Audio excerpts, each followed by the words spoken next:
Break બાદ હવે આગળ વાત કરીએ તો ધાગંદાની નાની દીકરીએ પોતાના જન્મદિવસ નિમિત્તે 400થી વધુ વિદ્યાર્થીઓને ચકલીઘર તથા પાણીના કુંડાનું વિતરણ કર્યું હતું.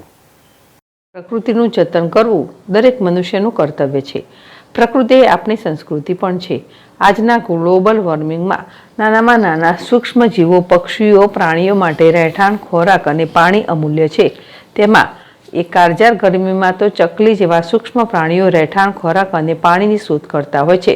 ધ્રાંગધ્રા શહેરની નાનકડી દીકરી પોતાના જન્મદિવસ નિમિત્તે ધ્રાંગધ્રા તાલુકાની નારીચાણા ગામે આવેલ પ્રાથમિક શાળા તથા ઉચ્ચ માધ્યમિક શાળામાં અભ્યાસ કરતા તમામ 400થી વધારે બાળકોને ચકલી ઘરો, પાણીના કુંડા તથા ચણદાનની વિતરણ કરી સમાજ તથા બાળકોમાં પ્રેરણાલક્ષી કાર્ય કર્યું હતું. આ કાર્યને તમામ વિદ્યાર્થીઓ તથા શિક્ષક ગણે આવકાર્યો હતો અને લોકોને અને સમાજને એક અપીલ કરી હતી કે લાખો રૂપિયાનો ખર્ચ કરી જન્મદિવસની ઉજવણી કરતા અબોલ પક્ષીઓ, અબોલ પ્રાણીઓ અને માનવ સેવા માટે ઉમદા કાર્ય કરી જન્મદિવસની ઉજવણી કરવી જોઈએ. ધર્મેશ રબારી, ZSTV, ધ્રાંગધ્રા.